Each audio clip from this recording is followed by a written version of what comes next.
పురుషోత్తం రెడ్డి గారు నమస్తే. నమస్తే అశోక్ గారు. ఈరోజు జగన్మోహన్ రెడ్డి ఇన్ఛార్జీలందరితో కూడా ఒక సమావేశం నిర్వహిస్తూ వచ్చాడు. ముఖ్యంగా రాబోయే ఎన్నికలకు సంబంధించి అంటే ముఖ్యంగా లోకల్ బాడీ ఎన్నికల మీద ఎలాంటి దృష్టి సారించాలి, మీరు ఎలాంటి గైడ్ లైన్స్ ఇవ్వాలి, మీరు ప్రజల్లోకి ఎలా వెళ్ళాలి, కార్యకర్తలతో ఎలా మమేకం అవ్వాలని చాలా క్లియర్ కట్ గా మాట్లాడారు.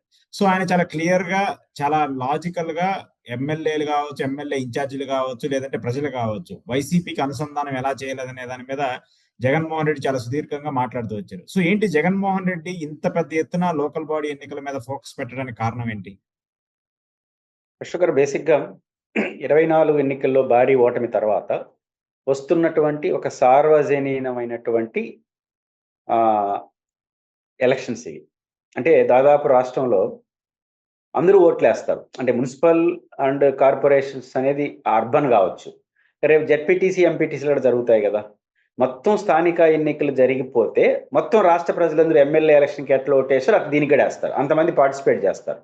కాబట్టి ఒక రకమైనటువంటి పరీక్ష, మనం ఎంత ఎదిగాము, ప్రభుత్వం ఎంత డిస్టర్బ్ అయ్యింది, మన యంత్రాంగం ఎలా పనిచేస్తూ ఉంది, ఈ 2 ఏళ్ళలో మనం సాధించింది ఏంటి. ఈ 2 ఏళ్ళలో వైఎస్ఆర్ కాంగ్రెస్ పార్టీ చాలా గొప్ప విజయాలే సాధించింది. నిజానికి వైసీపీ వైనాట్ 175 అన్న ఆశల దగ్గర నుంచి భారీ ఓటమి, సాంకేతికంగా అసెంబ్లీలో ప్రతిపక్షం కూడా లేనటువంటి ఓటమి, అసెంబ్లీకి పోని పరిస్థితి ఓటమి, కార్యకర్తల అసంతృప్తి, అన్ని రకాలుగా అధికార పార్టీ ముందెన్నడూ లేనంగా అటాకింగ్ మోడ్. ఇట్లాంటి పరిస్థితులు అసలు వైసీపీ ఉంటుందా, నిలబడుతుందా అనే ఆందోళన పరిస్థితులు ఏర్పడిన రోజు నుంచి వితిన్ 2 ఇయర్స్లో నిలబడుతుందా కాదు, గెలవబోతుంది అనే వాతావరణాన్ని అయితే జగన్మోహన్ రెడ్డి గారు తీసుకొచ్చారు. ఇది ఖచ్చితంగా జగన్మోహన్ రెడ్డి గారు కష్టార్జితం. ఆ పార్టీ శ్రేణులు పడిన శ్రమ చిన్నది కాదు. ఒక రకంగా తరిమాడు. అసలు వాళ్ళ కార్యక్రమాల్లో మంచివా చెడ్డవా, వాళ్ళ డిమాండ్లు కరెక్టా కాదా, అది డిబేటబుల్. కానీ ఆ పార్టీ ఈ 2 ఏళ్లలో ఎన్ని ర్యాలీలు, ఎన్ని ధర్నాలు అధికార పార్టీ కూడా చేయలేకపోయింది. వైఎస్ఆర్ కాంగ్రెస్ పార్టీ అధికారంలో ఉన్నప్పుడు ఎన్ని చేశారు, అన్ని మళ్ళీ ఇప్పుడు చేసినారు. అసలు ఇంటింటికి పోవడం, అసలు కార్యకర్తలు తరిమాడు. ఒక పక్క ఓటమి చెందినప్పుడు ఆటోమేటిక్గా కింద నుంచి నిరసన, తిరుగుబాటు, అలకలు అన్నీ వచ్చేస్తాయి. కానీ వాటిని కూడా తట్టుకొని ఉన్నోలే నా వాళ్ళు అని నిలబడిన తీరు, ఇవన్నీ చూసినప్పుడు మెడికల్ కాలేజ్ ఉద్యమంలో నిలువరించాడు కదా ప్రైవేటీకరణను. ఈరోజు చేయలే, రేపేమంటుందో చూద్దాం, కానీ 1 ఇయర్ ఆపేశాడు కదా. ప్రజలందరూ కూడా ఓడిపోయినటువంటి నాయకుడితో వచ్చి కలవడం, మా ఊరికి రండి, మా మామిడి రైతు చూడడానికి రండి, మీరు వస్తే స్పందిస్తుంది ప్రభుత్వం అనే వారికి తీసుకెళ్లడం, ఇవన్నీ చూసినప్పుడు 2 ఏళ్ళలో కోలుకోవడం కాకుండా గెలుస్తుంది, గెలవబోతున్నాం అనే విశ్వాసాన్ని కలిగించే విధంగా ఆయన పోరాటాలు రూపకల్పన చేశాడు, సక్సెస్ అయ్యాడు. ఇప్పుడు వచ్చిన అరుదైన అవకాశం ఎలక్షన్స్. ఈ ఎలక్షన్స్ అన్నిట్లో కరెక్ట్గా జరిగితే మనం చేసిన పోరాటాలు, మనం ఎదిగిన తీరు, అధికార పార్టీకి వచ్చిన నిరసన రిఫ్లెక్ట్ కావాలి. ప్రజలందరూ ఎంత మేరకు మనతో నిలబడతారనే దానికి ఒక భరోసా ఉంటుంది, రేపు ఉద్యమాలకు అది దోహదపడుతుంది. కాబట్టి ఇంత పెద్ద ఎత్తున పోరాటాలు చేసినాం, నిలబడ్డాం, బాగా స్ట్రాంగ్గా ఉండగలిగినా ఉన్నప్పుడు అది రిఫ్లెక్ట్ కావడానికి ఎలక్షనే కదా కొలమానం. కాబట్టి ఇంకా జరగబోయేది సార్వజనిక ఎన్నికలు, ఇంకా మెయిన్ ఎలక్షన్సే. ఒక రకమైన సెమీఫైనల్ ట్రయల్స్. కాబట్టి జగన్మోహన్ రెడ్డి గారి ఎన్నికలు చాలా సీరియస్గా తీసుకున్నారు. ఈ సమావేశం గురించి మాట్లాడే ముందు గతంలో ఒక సందర్భంలో మనం ఏకగ్రీవాలు చాలా చేసుకున్నాము, వాళ్ళు కూడా అధికారం ఉంది కదా, కొంచెం చూసి చూడనట్టు కొంచెం కష్టాలు సుఖాలు 6 నెలల సంవత్సరం బ్యాక్ అంటే ఒక నాయకుడు నాకు చెప్పింది, అలాంటి అభిప్రాయాలు ఇబ్బందులు ఉండేవాళ్ళు ఎవరైనా ఉంటే ముందే చెప్పేస్తే నేను అక్కడ ఏరే వాడిని పెట్టుకుంటాను అనే మాట.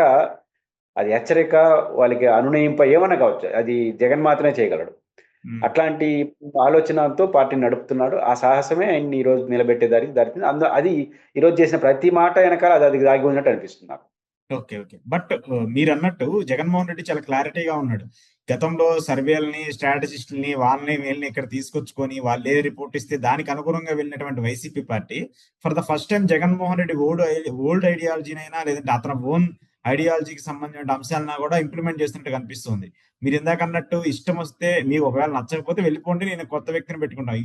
ఈ రోజు కూడా ప్రెస్ మీట్ పెట్టినటువంటి సమయంలో కూడా ఆయన చాలా క్లియర్ కట్ గా పెట్టాడు, ఏ ఒక్క ప్రాంతంలో ఎక్కడైనా సరే మీరు యునానిమస్ గా వాళ్ళకి అప్పు చెప్పేశారంటే మాత్రము అక్కడ నేను కొత్త వ్యక్తిని పెట్టుకుంటాను, దాంట్లో నో డౌట్, మీరు ఇష్టం లేకపోతే పార్టీ నుంచి వెళ్ళిపోండి అని చెప్పేసి మాట్లాడుతూ వస్తారు. ఏంటి జగన్మోహన్ రెడ్డిలో ఆ మొండి ధైర్యం, వాస్తవానికి రాజకీయాలు అలాంటి అంశాలు పెద్దగా వర్కౌట్ అవ్వవు. కానీ జగన్మోహన్ రెడ్డి అలాంటి రాజకీయం చేస్తున్నాడంటే ధైర్యం అనుకోవచ్చా? లేదంటే మొండి నమ్మకం అనుకోవచ్చా? జగన్మోహన్ రెడ్డి గారు ఒక హీరోయిక్ నేపథ్యం మనకు కనిపిస్తుంది. హీరోయిజం కనిపిస్తుంది. హీరోయిజం అంటేనే ఎదుర్కోవడం. అంటే పరిస్థితులను చూసి వెనక్కు పోవడం కాకుండా ముందుకే పోవడం. కొడతా ఉండడం. ఎప్పుడు సక్సెస్ అయితే అప్పుడు అవుతుంది. ఈ ధోరణి జగన్ గారికి మొదటుంది. అంటే ఆయన ఎప్పుడు వాడే డైలాగ్ ఏంటి? సింహం సింగిల్‌గా వస్తుందని. సింహం సింగిల్‌గా అనేది చాలామంది ఒంటరిగా పోటీ చేస్తాడు.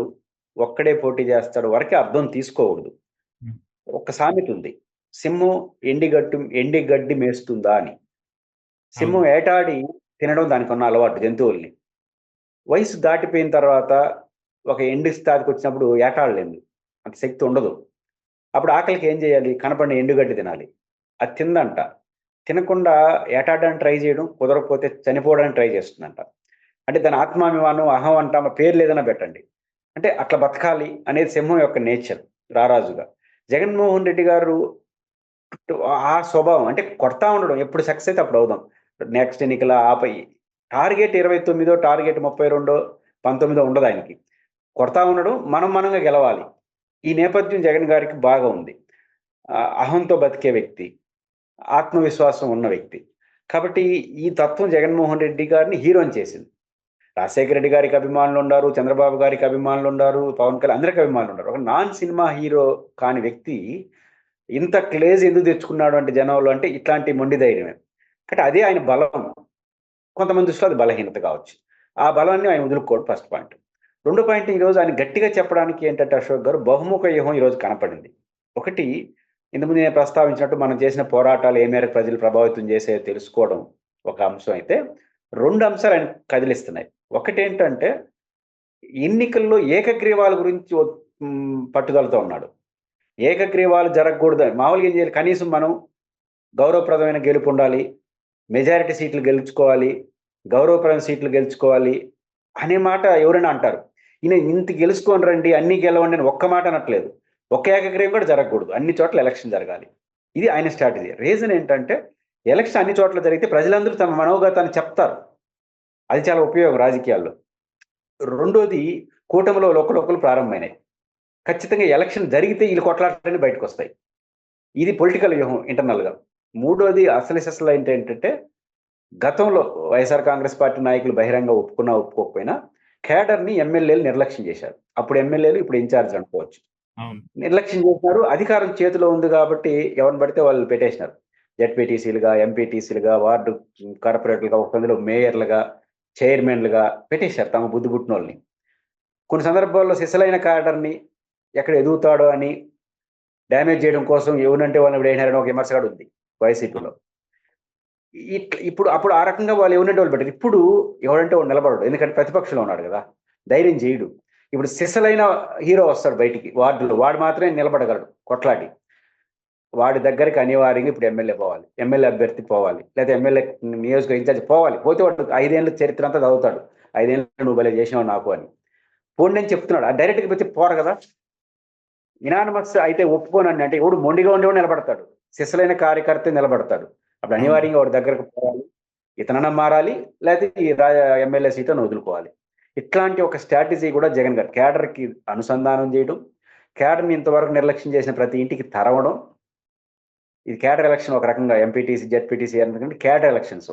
Original okay. క్యాడర్ ఇంటికి కావాల్సిన అనివార్యత సృష్టిస్తున్నాడు. ఆ రకంగా వాళ్ళ నాయకులు ఉంటారా? పోతారా? యునానిమస్ జరగకపోతే కూటమిలో తగాదాలొస్తాయి. మొత్తం ఎన్నికలు జరిగితే ప్రజలు రిఫ్లెక్ట్ అవుతారు. ఈ బహుముఖ వ్యూహంతో జగన్మోహన్ రెడ్డి గారు ఈ నిర్ణయాలు తీసుకున్నారేమో నాకనిపిస్తుంది. ఓకే. సో మీరన్నట్టు కూటమిలో విభేదాలు కనిపిస్తున్నాయి ఆల్రెడీ. ఇంటర్నల్‌గా చాలా చాలా మాట్లాడుతున్నారు.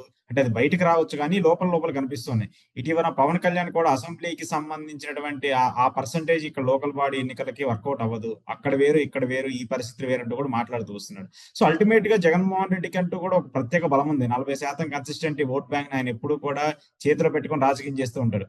కొద్దో గొప్పో భయపడాల్సుంటే జనసేన భయపడాలి. ఒకవేళ జనసేన విడిపోద్దని చెప్పేసేసి టీడీపీ భయపడాలి తప్ప జగన్మోహన్ రెడ్డికి ఆ భయం లేదు. సో ఈ నేపథ్యంలో జనసేన, టీడీపీ మధ్య ఇదొక పీక్ లెవెల్‌కెళ్ళే అవకాశం ఉందా లోకల్ బాడీ ఎన్నికల్లో? ఎందుకంటే మీరిందాక చెప్పినట్టు ఇది సెమీఫైనల్. సెమీఫైనల్‌లో ఫెయిల్ అయితే ఇంకా ఫైనల్‌కెళ్ళే పరిస్థితి ఉండదు. సో ఈ వాళ్ళిద్దరికి ఇది క్రూషియల్ అనుకోవచ్చా? అంటే క్రూషియల్ అదనంగా ఏంటంటే ఎమ్మెల్యే స్థాయిలో దబాయిస్తే వింటారు. పోటీ చేయొద్దు, మిత్రపక్షాల మధ్య పొత్తు వింటారు. వినకపోతే తరిమేస్తాం భయం. కానీ వార్డు లెవెల్ వినరు.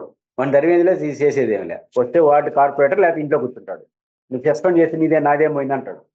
అంటే కింది స్థాయిలో ఎంపీటీసీ, వార్డు మెంబర్లు, పంచాయతీ సర్పంచ్లు, కార్పొరేటర్లు, mayor, municipal chairman, ZP chairman వరకు పార్టీ ఏదైనా చెప్తే అసంతృప్తిగా వింటారు. పెద్ద లీడర్లు ఉంటారు.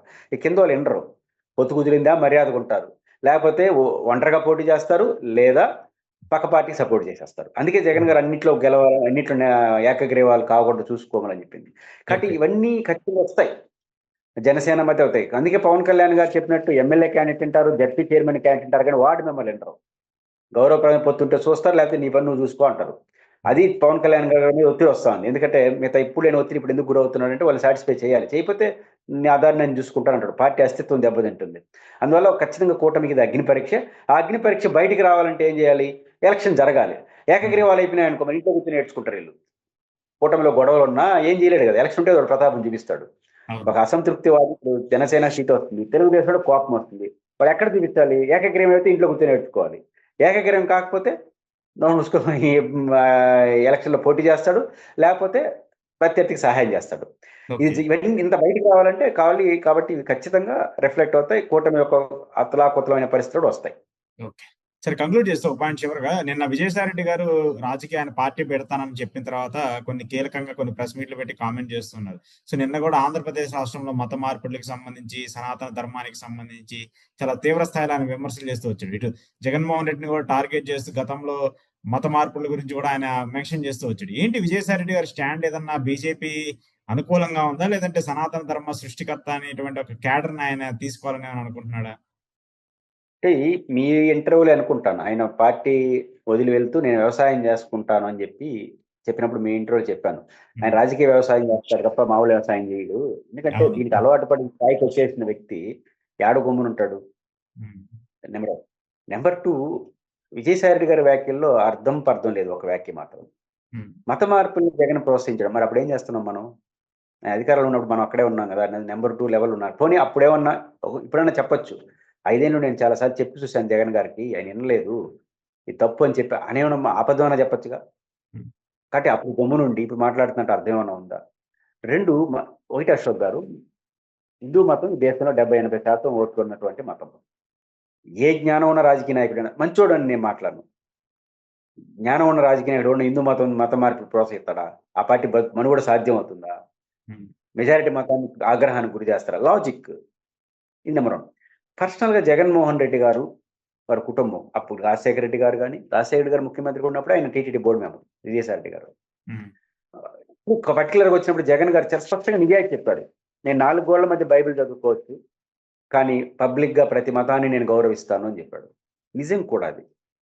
వైఎస్ జగన్మోహన్ రెడ్డి గారు కానీ, వైఎస్ భారతి గారు కానీ ఏ ఉత్సవాల్లో పాల్గొన్నా ఇట్లా ఉండాలి, భార్యాభర్తలు అన్నిటిగా ఉంటారు. అంత అనునీయంగా కార్యక్రమాల్లో పాల్గొంటారు, ప్రేమతో పాల్గొంటారు, అభిమానంతో ఉంటారు, ఎక్కడ నిరసన ప్రదర్శన చేయరు, చాలా ఆనెస్ట్గా భక్తిభావాన్ని ప్రదర్శిస్తారు. వైఎస్ భారతి గారు తన ట్రస్టుల ద్వారా కానీ, పులివెందుల తాలూకాలో వాళ్ళు సహాయం లేని టెంపుల్ లేదు. అది జీర్ణోద్ధరణకు కావచ్చు, పునరుద్ధరణకు కావచ్చు, కొత్త టెంపుల్స్ ఏడగట్టినా వైఎస్ భారతి గారు కానీ, జగన్ గారి కుటుంబానికి, ఎందుకంటే బయట వ్యవహారాలను ఆమె చూస్తారు కాబట్టి వాళ్ళు అన్ని టెంపుల్స్ కి సహాయం చేస్తుంటారు. ఎందుకు చేస్తారు? కాబట్టి మనకు భారతి గారు, జగన్ గారు ఒక క్రిస్మస్ సందర్భంలోనే చర్చిలో కనిపిస్తారు, కానీ మిగతా కాలం అంతా గుళ్ళోనే కనిపిస్తుంటారు. ఆ గుడికో ఈ గుడికో పోయినప్పుడల్లా జగన్ గారు వాళ్ళందరూ స్వయంగా ఉగాది ఉత్సవాలు అన్నట్టు భారతి గారు కూడా వెళ్తుంటారు. అంటే ఆ రకంగా చాలా గొప్పగా హిందూ మతం గౌరవప్రదంగా ఉన్న ఆ కుటుంబాన్ని కేవలం టెక్నికల్ గా క్రిస్టియన్ అనే పేరుతో టార్గెట్ చేయడం అనేది అభ్యంతరకరం, సమాజం నమ్మదు. కానీ విజయసాయి రెడ్డి గారు జగన్ గారిని ఎన్నెమ్మని విమర్శించాలి. ఇలాంటి విషయాల్లో చేయడం అనేది ధర్మం కాదు.